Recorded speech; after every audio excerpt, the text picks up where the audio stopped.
Hello guys, જય માતાજી, જય શ્રી કૃષ્ણ. મને આ અચાનક યાદ આવ્યું, આ ફેરવતી હતી ને કે લાવો એક વિડીયો બનાવી લઉં, કદાચ કોઈને હેલ્પફુલ થાય. એકચ્યુઅલીમાં શું જમવા બનાવવું એ વિચારતી હતી અને અચાનક વિચાર આવ્યું કે સવારે ભાત બનાવ્યા હતા અને આમ પણ લેટ જ બનાવ્યા હતા, 11:30-12 વાગે. તો એ ભાત પડ્યા હતા લગભગ 2 વાડકી જેટલા.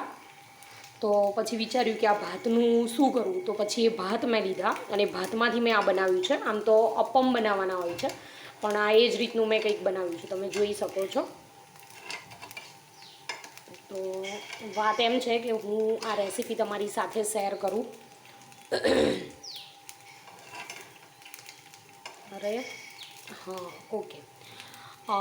સૌથી પહેલાં મેં ભાતને એક બાઉલમાં લઈ લીધા અને એ ભાતની અંદર શું નાખ્યું એ હું તમને કહું. તો એ ભાતને બાઉલમાં લઈ લીધા. એ બાઉલની અંદર દહીં, 1 ચમચી જેટલો ચણાનો લોટ, 4 થી 5 ચમચી જેટલો સોજીનો લોટ, દહીં, મીઠું, હળદર, સહેજ લીલું મરચું, અજમો અને જીરું લીધું છે, મીઠું ટેસ્ટ પ્રમાણે, ઓરેગાનો અને ચીલી ફ્લેક્સ. આ સિવાય તમે તલ ને એવું બધું પણ નાખી શકો છો, બરાબર. પછી તમારે શાકભાજી ઝીણા ઝીણા સમારીને આમાં એડ કરવા હોત તો પણ એડ કરી શકત. વટાણા છે, કોબીજ છે વગેરે. અને મારી પાસે જે સોસ પડ્યા હતા, પીઝાનો, પાસ્તાનો અને સિમ્પલ ટોમેટો સોસ, તો એ પણ મેં આમાં એડ કર્યો છે. એકવાર થઈ ગયા છે, મેં એને ફેરવી લીધા છે. હવે ફરી ઢાંકી દઉં, 2 થી 3 મિનિટમાં થઈ જશે. પછી એને આપણે સોસ કે ચાય સાથે ખાઈ શકીશું, ખાવામાં ખૂબ જ ટેસ્ટી લાગશે.